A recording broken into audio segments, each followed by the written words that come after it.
Halo guys semuanya, sekarang kita akan belajar di pertemuan ke-14 dengan materi etika dan hukum. Agenda dari materi ini yang pertama yaitu pengertian etika, kedua ciri-ciri atau karakteristik dari etika, ketiga macam-macam etika, dan keempat yaitu fungsi dari etika. Kelima, manfaat dari etika. Keenam, pengertian moral. Ketujuh, jenis-jenis moral. Kedelapan, yaitu manfaat moral. Kesembilan, pengertian hukum. Kesepuluh, unsur-unsur pada hukum. Kesebelas, jenis-jenis hukum. Dan ke-12, pengertian privasi dunia maya. 13, dimensi privasi. Dan ke-14 yang terakhir yaitu pentingnya menjaga privasi dunia maya. Pertama yaitu pengertian etika. Etika menjelaskan mengenai beberapa peraturan, nilai, proses, norma, dan langkah-langkah yang difungsikan menjadi panutan oleh seseorang individu dalam melaksanakan kegiatan sehari-hari.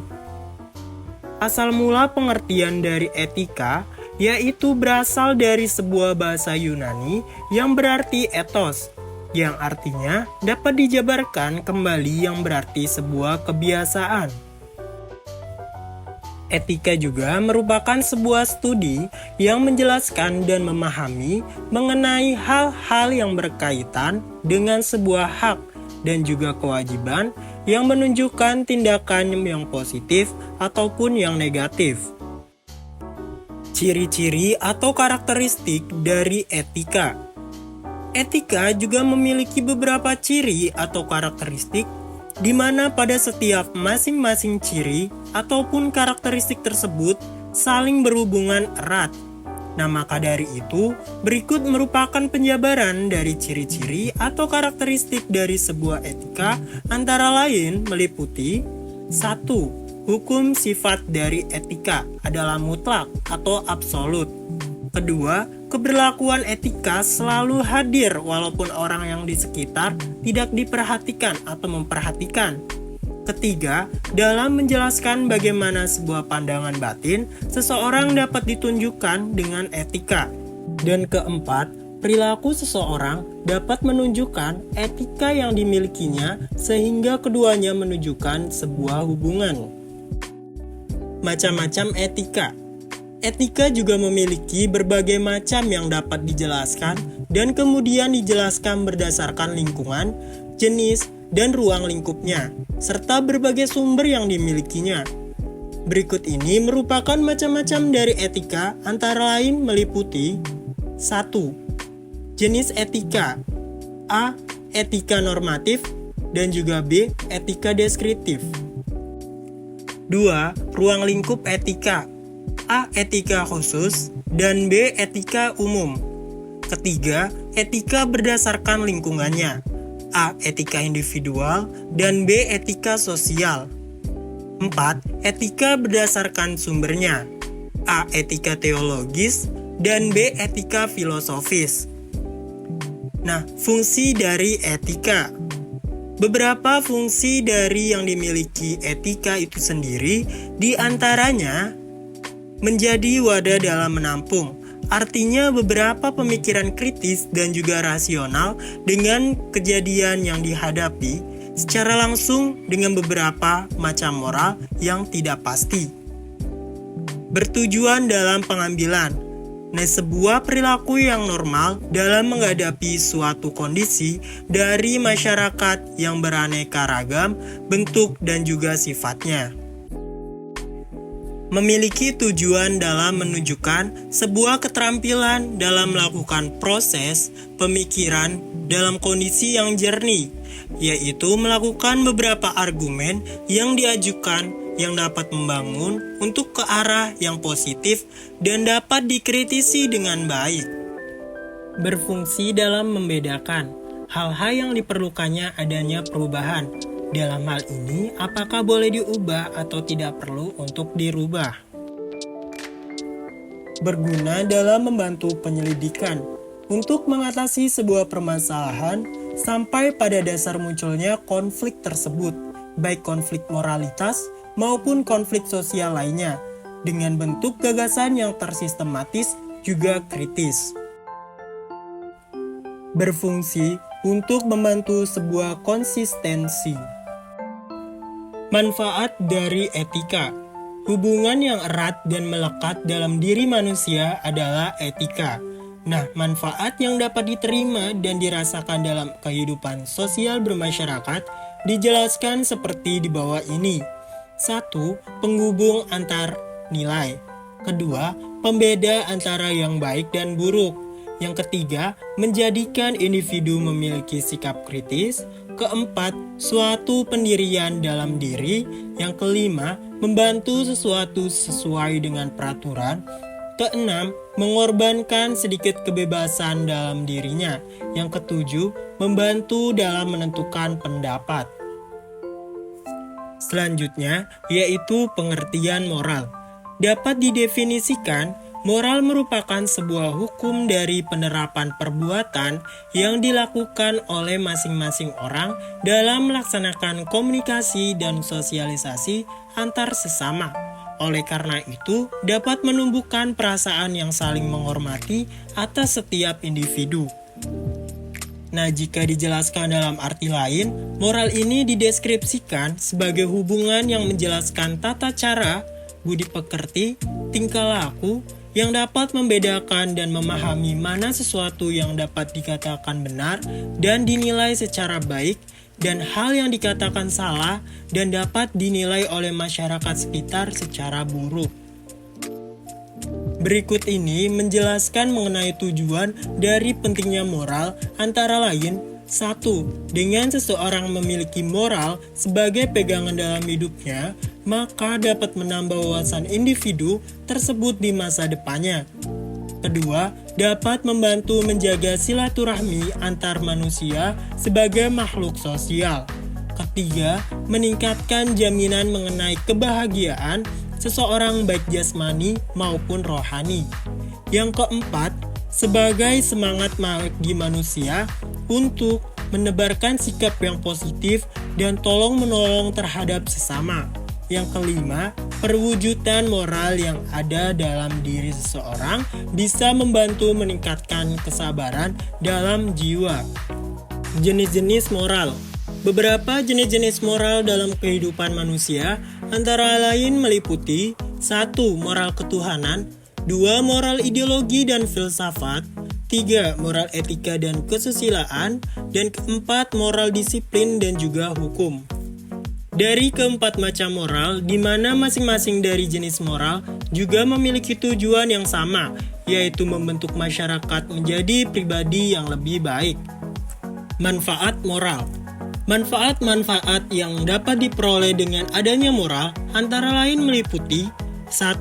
Memberikan motivasi, 2. Adanya sanksi bagi pelanggar aturan, ketiga, membentengi diri dari hal yang buruk, keempat, menjaga keharmonisan hubungan sosial, kelima, mampu mengendalikan emosi, keenam, berbuat baik kepada sesama, ketujuh, pengendalian dan pengaturan, kedelapan, menjadi manusia yang menghargai sesama. Selanjutnya yaitu pengertian hukum. Nah, hukum dapat didefinisikan sebagai sebuah aturan yang di dalamnya memuat nilai, norma, dan sanksi yang berfungsi untuk mengawasi serta memberikan arahan kepada manusia untuk memiliki tingkah laku yang baik sehingga dapat menciptakan kehidupan yang adil, tertib, dan damai, dan tidak kekacauan yang timbul. Hukum ini bisa dikatakan pula sebagai adat yang dianggap pengikat secara resmi dan telah diberikan keputusan oleh para pemerintah atau penguasa yang ada dalam wilayah tersebut. Unsur-unsur pada hukum. Dalam sebuah hukum juga terdapat beberapa unsur-unsur, di antaranya meliputi 1. Mengatur tingkah laku masyarakat. Kedua, dibuat badan resmi yang berwajib. Ketiga, peraturan bersifat memaksa. Dan keempat yaitu sanksi bersifat tegas. Jenis-jenis hukum. Jenis-jenis hukum di Indonesia dikelompokkan menjadi dua jenis, meliputi hukum publik dan hukum private. Berikut ini merupakan penjelasannya dari hukum publik dan hukum private. Pertama, hukum publik. Pengertian dari hukum ini yaitu sebuah aturan dalam mengolah mengenai sebuah hukum yang berkaitan dengan warga negara dengan negara yang ada di dalamnya. Terdapat suatu kehidupan atau kepentingan yang berguna untuk masyarakat umum. Kedua, hukum private. Penjelasan mengenai hukum private berarti sebuah hubungan mengolah sebuah hubungan di antara suatu individu dengan individu lainnya, atau antar sesama manusia dengan lebih mengarah dan memberikan keutamaan pada kepentingan perorangan. Pengertian privasi dunia maya. Privasi ini dapat diartikan sebagai sebuah konsep yang abstrak yang memiliki berbagai makna yang terkandung di dalamnya.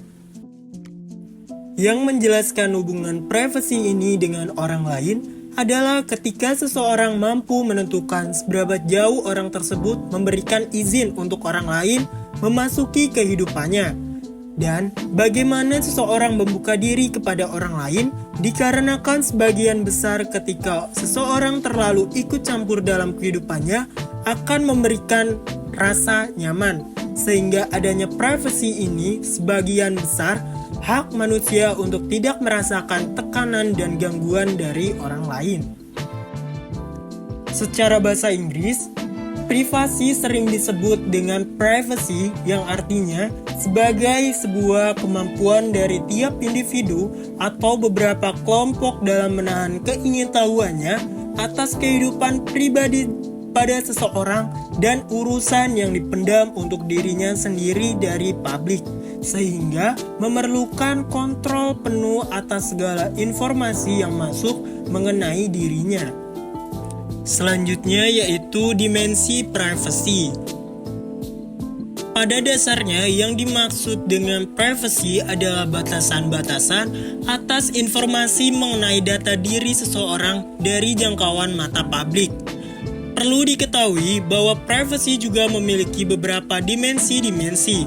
Menurut Barak, dalam sebuah buku Privacy, Trust, and Disclosure Online menjelaskan beberapa dimensi yang ada pada privasi antara lain meliputi informational or psychology privacy merupakan dimensi privasi dengan memberikan pengawasan dan ketentuan tentang langkah, waktu, dan seberapa jauh informasi atas dirinya akan dijelaskan secara terbuka dan benar kepada orang lain atau masyarakat. Accessibility or physical privacy merupakan dimensi privasi yang memiliki keterkaitan mengenai seberapa jauh atau besar peluang seseorang dapat mengakses data orang lain. Expressive or interactional privacy merupakan dimensi privasi yang berhubungan dengan sebuah tingkat keamanan dalam melindungi identitas seseorang dan data diri baik berdasarkan pada kegiatan yang dilakukan maupun pembicaraan. Pentingnya menjaga privasi dunia maya. Menurut RUU Perlindungan Data Pribadi, privasi adalah data pribadi yang diidentifikasi secara tersendiri atau dikombinasi dengan informasi lainnya, baik secara langsung maupun tidak langsung, melalui sistem elektronik dan atau non-elektronik. Privasi juga dapat diartikan kombinasi informasi yang melekat pada diri seseorang. Perlu diketahui bahwa di Indonesia tercatat sejumlah kasus akibat kebocoran data pribadi, seperti dalam bentuk pesan singkat dengan menyertai sebuah tautan atau link yang tidak jelas. Penipuan biasanya juga dilakukan melalui surel, pesan atau telepon dengan mengaku sebagai teman, saudara, perwakilan dari bank atau kartu kredit yang digunakan perusahaan toko online, dan lain-lain. Modus yang digunakan adalah dengan menyampaikan kebutuhan bantuan mendesak, informasi menang undian, menawarkan pinjaman, hutang yang harus dibayar, dan sebagainya. Tujuan dari kejahatan ini agar korban tanpa sadar memasukkan data yang dimiliki ke dalam situs web palsu, mengunduh program malware yang dapat menginfeksi perangkat korban melalui lampiran seperti gambar ataupun dokumen, atau meminta korban memberikan informasi personal yang lebih detail untuk dapat mengakses ke akun masing-masing. Data pribadi ada dua macam, yaitu data umum dan data pribadi spesifik. Data pribadi seperti nama lengkap, jenis kelamin, kewarganegaraan, dan agama. Data pribadi yang dikombinasikan untuk mengidentifikasi seseorang. Sedangkan data pribadi spesifik adalah data informasi kesehatan, data biometrik, data genetika, kehidupan, atau orientasi seksual, pandangan politik, keuangan pribadi, dan lain-lain.